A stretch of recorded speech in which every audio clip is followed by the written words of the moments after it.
मंडळी नमस्कार. राशीविद्या या कार्यक्रमामध्ये मी हेमंत बर्वे आपलं सगळ्यांचं मनापासून स्वागत करतो.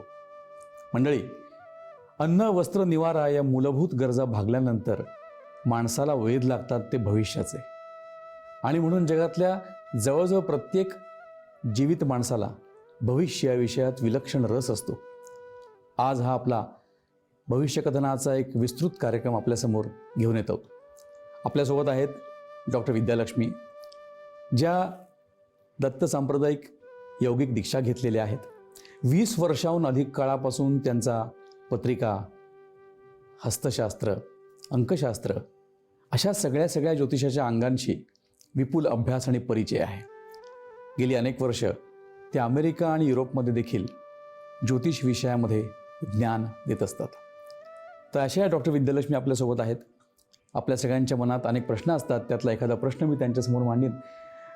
डॉक्टर विद्यालक्ष्मी, असं आहे की दत्त सांप्रदायिक अशी तुमची मी ओळख जेव्हा करून देतो, मला प्रत्येक वेळेस वाटतं की हा कार्यक्रम बघणाऱ्या मंडळीतले अनेक जण दत्तभक्तीमध्ये रत झालेले असतील, दत्तभक्ती फॉलो करणारे असतील. तर त्यांना उद्देशून तुम्ही काही एक कशी टिप देऊ शकाल का, किंवा काही सांगू शकाल का? सर्वप्रथम सर्वांचं स्वागत. आणि तुमच्या मनातला एक प्रश्न हेमंतजींच्या माध्यमातून या व्यासपीठावर आलेला आहे, तो असा की मी दत्तभक्त आहे, तर मग मी दत्तभक्तीसाठी किंवा दत्त भेटीसाठी काय करावं, असा प्रश्न तुमच्यापैकी बहुतांशी लोकांच्या मनामध्ये नेहमी उजागर होत असतो. जर तुम्ही दत्तभक्त असाल, जर तुम्ही दत्त संप्रदायाला फॉलो करत असाल, दत्तभक्तीत लीन असाल, तर केलं काय पाहिजे? तर मुळात दत्त म्हटलं की एक 3 मुखांची मूर्ती आपल्या नजरेसमोर उभी राहते. दत्त म्हटलं की त्यांची ती गाय आपल्याला दिसते. 4 वेद असलेले ते 4 श्वान आपल्याला तिथे दिसतात. तर सगळ्यात आधी ती फ्रेम क्लिअर पाहिजे तुमची. दत्तभक्तीमध्ये जे पशु आपल्याला त्या फ्रेममध्ये दिसतात, तर या पशूंची सेवा, एक वृक्ष आपल्याला दत्तमूर्तीच्या मागे कायम दिसतो. काही ठिकाणी आपल्याला असंही पाहायला मिळतं की एकमुखी दत्त एका झाडाच्या खाली विश्राम करत आहेत. त्या झाडावरती एक मोर आपल्याला पाहायला मिळतो. तर काही ठिकाणी हरणांचा एक कळप आपल्याला पाहायला मिळतो. मागे अखंड वाहणारी एक नदी आणि निसर्ग पाहायला मिळतो. तर सगळ्यात आधी निसर्गावरती प्रेम करायला शिका.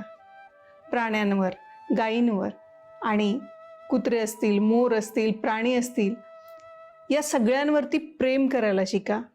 तर तुमच्या मनातली खरं दत्त भावना जी आहे ती जागृत होईल.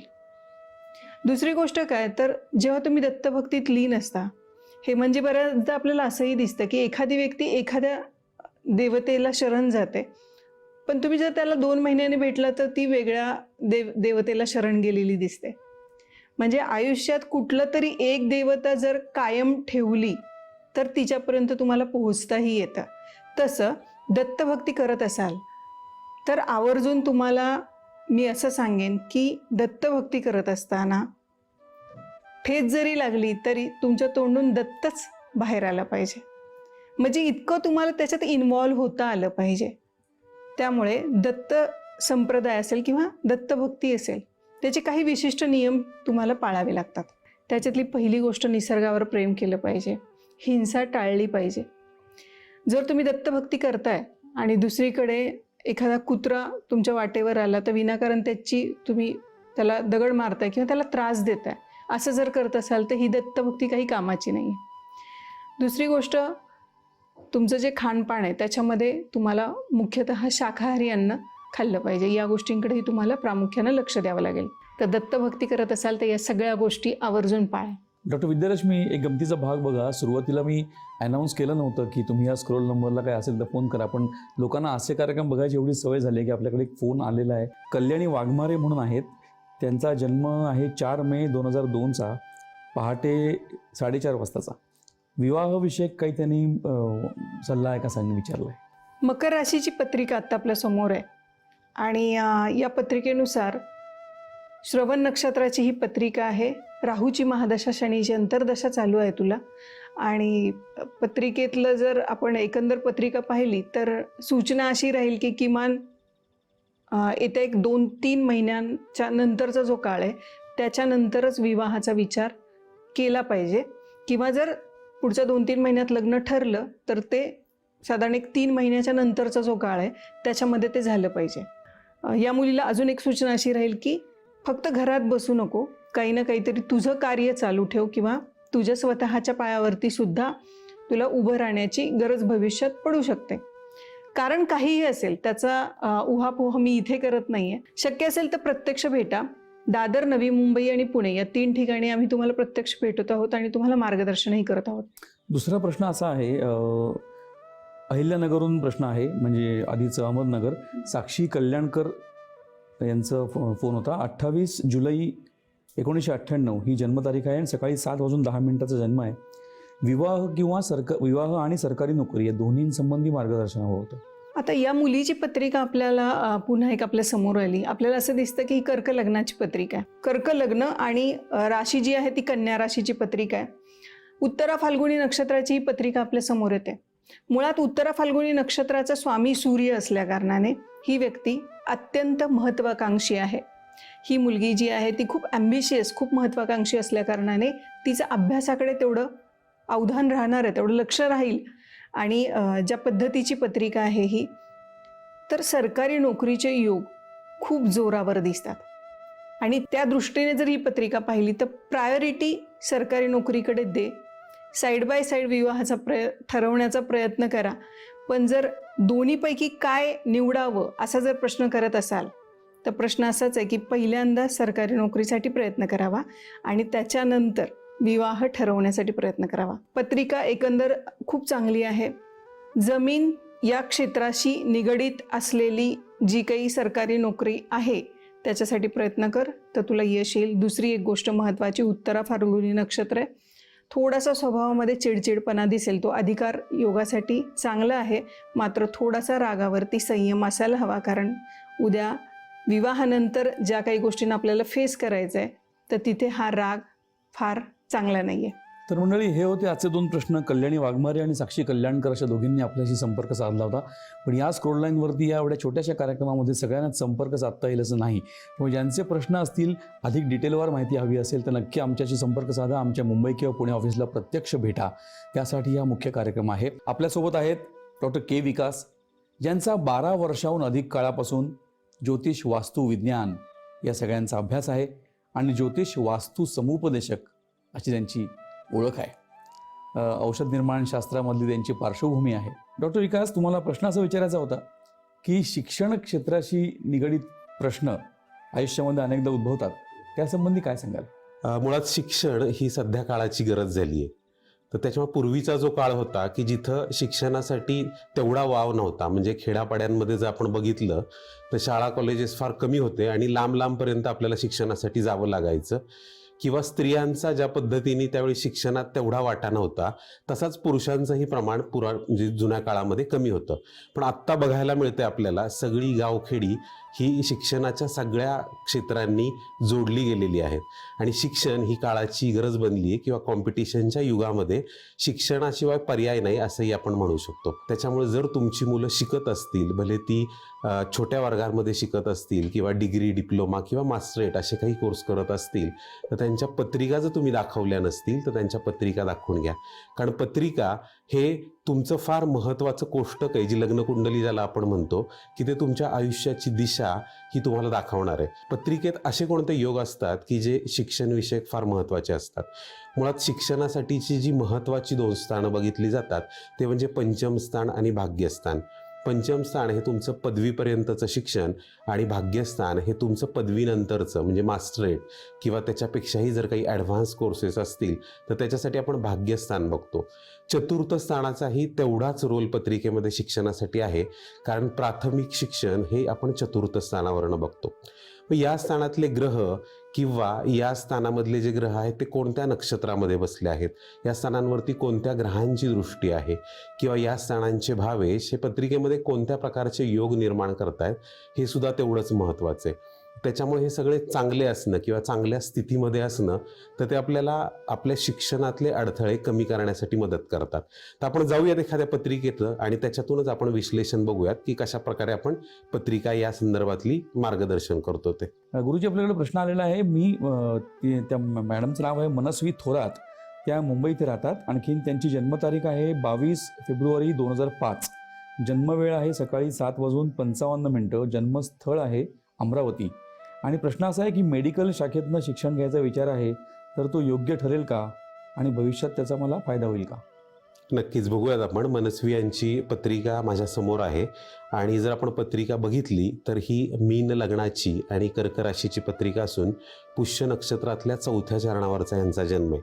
ज्या पद्धतीने मी मगाशी म्हटलं की आपल्याला पंचम स्थान फार महत्त्वाचं आहे, कारण या विचार करतायत तर पदवी शिक्षणाचा करतायत. त्याच्यामुळे आपण पंचम स्थान बघितलं तर पंचम स्थानामध्ये आपल्याला कर्केचा चंद्र म्हणजेच काय तर स्वराशीचा चंद्र आपल्याला बघायला मिळतोय. दुसरी जर गोष्ट बघितली तर आपल्याला काय दिसतंय तर भाग्यस्थान जे आहे तर भाग्यस्थान हे वृश्चिक राशी आहे. अष्टम स्थानामध्ये तुळेचा केतू आहे. व्ययस्थानामध्ये जर बघितलं तर कुंभेचा शुक्र, सूर्य, बुध आणि हर्षल असे ग्रह आपल्याला विराजमान दिसत आहेत. त्यानंतर लाभस्थान जर बघितलं तर तिथं नेपच्यून विराजमान आहे. दशम स्थानामध्ये मंगळ आणि प्लुटो हे धनु राशीमध्ये विराजमान आहेत. तर आपल्याला इथं दिसतंय की जरी मंगळ हा दशम स्थानामध्ये असेल तरी त्याची जी दृष्टी आहे 8वी दृष्टी ती आपल्याला पंचम स्थानावरती बघायला मिळते. मंगळाचा आणि चंद्राचा लक्ष्मी योग हा पंचम स्थानामध्ये कर्क राशीत आपल्याला बघायला मिळतोय. रवी मंगळ हा पत्रिकेमध्ये लाभयोग दिसतोय. पंचमेश चंद्र आणि गुरु हे सुद्धा जर पत्रिकेमध्ये बघितलं तर ते आपल्याला लाभयोगामध्ये बघायला मिळत आहेत. सर्जरी रिलेटेड जे हे योग आहेत म्हणजे ती आत्ता विचारते आपल्याला की माझं मेडिकल शाखेतून शिक्षण कसं राहील आणि त्याच्यात चांगले योग आहेत का पुढं करिअरसाठी, तर नक्कीच योग चांगले आहेत. सर्जरी रिलेटेड जर त्यांनी पुढं म्हणजे त्यांना जी मास्टरेट करायची आहे, जे MS करायचं आहे ते सर्जरी रिलेटेड केलं तर त्याच्याही, कारण मंगळ जो आहे हा दशम स्थानात म्हणजे कर्मस्थानात आहे आणि तिथंच प्लुटो सुद्धा आहे. तर हे योग सर्जन, उत्तम सर्जन होण्यासाठी फार फलदायी आहेत. तर आता तुमचं जे डिग्री शिक्षण आहे ते तर तुम्ही कंप्लीट करा. त्याच्याबरोबर ज्यावेळी तुम्हाला पत्रिकेत अजून काही मार्गदर्शनाची गरज पडेल तर तुम्ही आमच्या पुणे आणि मुंबई ऑफिसला प्रत्यक्ष भेटीसाठी येऊ शकता. गुरुजी, या प्रश्नाला तर आपण खूप छान पद्धतीने ॲड्रेस केलं, पण तुमची जी मूलभूत ओळख आहे ज्योतिष वास्तू विषयक, तर त्यासंबंधी तुम्ही दर्शकांना काय सल्ला द्याल? माझी एक महत्त्वाची टीप आहे की जी तुमच्या वास्तूसाठी असेल. आत्ता आपण जो प्रश्न बघितला तो आरोग्यासंदर्भातलं, शिक्षण घेण्यासंदर्भातला बघितला. आता स्वास्थ्य म्हणजे तुमचं आरोग्य हे वास्तूमध्ये कुठल्या प्रकारे तुम्ही व्यवस्थित ठेवू शकता. तर वास्तूमध्ये तुम्हाला बघायच्यात काय तर महत्त्वाच्या 4 गोष्टी बघायच्या आहेत. पहिली गोष्ट म्हणजे तुम्ही कोणत्या दिशेमध्ये झोपताय, म्हणजे झोन कोणता आहे तुमच्या झोपेचा, ईशान्य आहे, आग्नेय आहे, नैऋत्य आहे की वायव्य आहे. प्रत्येक झोनवरती एका वेगळ्या तत्वाची कमांड आहे. त्याच्यामुळे त्या वयोगटातील लोक त्या झोनमध्ये झोपणं गरजेचं आहे. जर ते इंटरचेंज झालं तर तत्व बिघडतं आणि त्याचा परिणाम तुमच्या आरोग्यावरती होतो. दुसरी जी गरज आहे ती म्हणजे तुमची डोक्याची जी दिशा आहे म्हणजे साऊथ म्हणजे दक्षिण दिशा ही प्रायोरिटीवर तुम्ही पाळणं गरजेचं आहे आणि पूर्व दिशा ही सेकंड प्रायोरिटी म्हणून तुम्ही डोकं त्या दिशेला ठेवू शकता. आरोग्यासाठी तिसरी महत्त्वाची गोष्ट म्हणजे वास्तूचं मुख्य प्रवेशद्वार. साऊथ ईस्ट आणि साऊथ वेस्ट ह्या 2 दिशेंचं प्रवेशद्वार हे सातत्याने आजारपण देणारं असतं. त्याच्यामुळं जर तुमचं प्रवेशद्वार तसं असेल तर एकदा तुम्ही चेक करून घ्या. चौथी जी महत्त्वाची गोष्ट आहे ती म्हणजे तुमच्या वास्तूची नॉर्थ ईस्ट या दोनही दिशा म्हणजे नॉर्थ आणि नॉर्थ ईस्ट याचा जो संगम म्हणजे या दोन्हीच्या मधली जी दिशा आहे ती नॉर्थ ईस्ट येते आणि ती जलतत्वाच्या अंडर येते. तर त्याच्यामुळं जलतत्व जर बिघडलं म्हणजेच काय तर इथं एखादं हेवी कोणत्या गोष्टी आल्या, जिना आला किंवा इथं अग्नितत्व आलं तर ती दिशा दूषित होते आणि त्याचाही परिणाम तुमच्या आरोग्यावरती होताना दिसतो.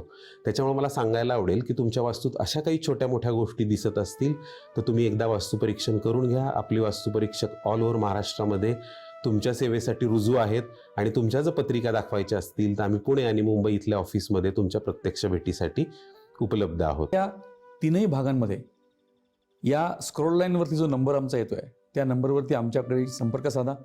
तुमचे फोन येतातच आहेत पण आम्ही काहीच फोन अटेंड करू शकतोय. हा आत्ताचा जो भाग आहे डॉक्टर विद्यालक्ष्मी आपल्यासोबत आहेत.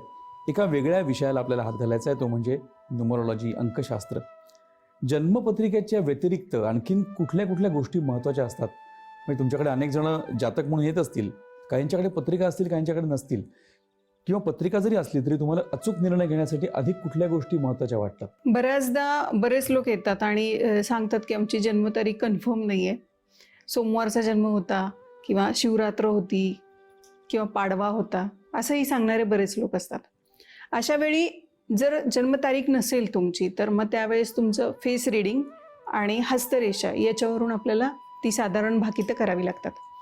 आपण बऱ्याचदा असंही पाहतो की आपल्याकडे एका विशिष्ट महाराष्ट्रामध्ये एका विशिष्ट सीझनला आपल्याकडे वासुदेव येतो किंवा आपल्याकडे नंदी बैलवाले जी मंडळी असतात ती फिरतात आणि त्यांनी केलेली जी भाकितं असतात एखाद्या व्यक्तीचा चेहरा बघून, तर ती अगदी तंतोतंत जुळताना आपल्याला दिसतात. आपल्याला आश्चर्य वाटतं की कसं काही यांनी एवढं परफेक्ट सांगितलं. तेव्हा ही जी वासुदेव मंडळी आहेत ही आणि नंदी बैलवाले आहेत हे, तर यांच्याकडून जे फेस रिडिंग ज्याला म्हणतो आपण, तर त्या फेस रिडिंगवरती साधारण एक जन्मकुंडलीचा एक ढाचा मांडला जातो आणि त्याच्यावरून ते प्रेडिक्शन केलं जातं.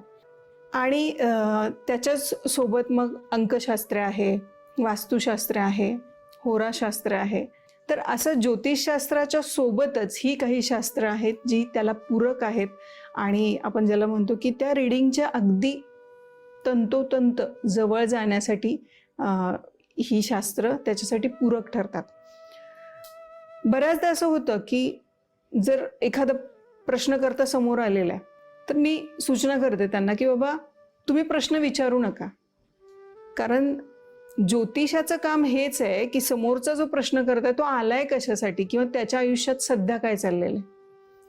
तर जेव्हा तुम्ही ज्योतिष बघायला जातात तेव्हा तुमचं काम हे आहे की बाबा पत्रिका द्या समोर किंवा हस्तरेषा समोर मांडा आणि तुमचा प्रश्न विचारायच्या आधी त्या व्यक्तीने ज्याच्याकडे तुम्ही प्रश्न विचारायला गेला त्याने सांगितलं पाहिजे की तुमच्या आयुष्यात काय चालू होतं किंवा तुमच्या कुठल्या अडचणी आहेत आणि आज तुम्ही कशासाठी इथे आलाय मार्गदर्शन मिळवायला.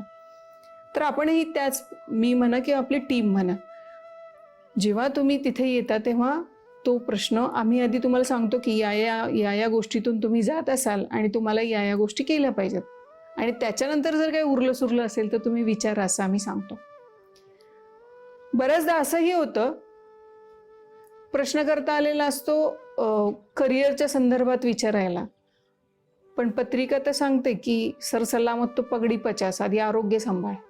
किमान आरोग्याच्या साठी तरी तुम्ही पत्रिका बघणं गरजेचं आहे. बरं, पत्रिका एकदा बघून सोडून द्यायची का? तर नाही.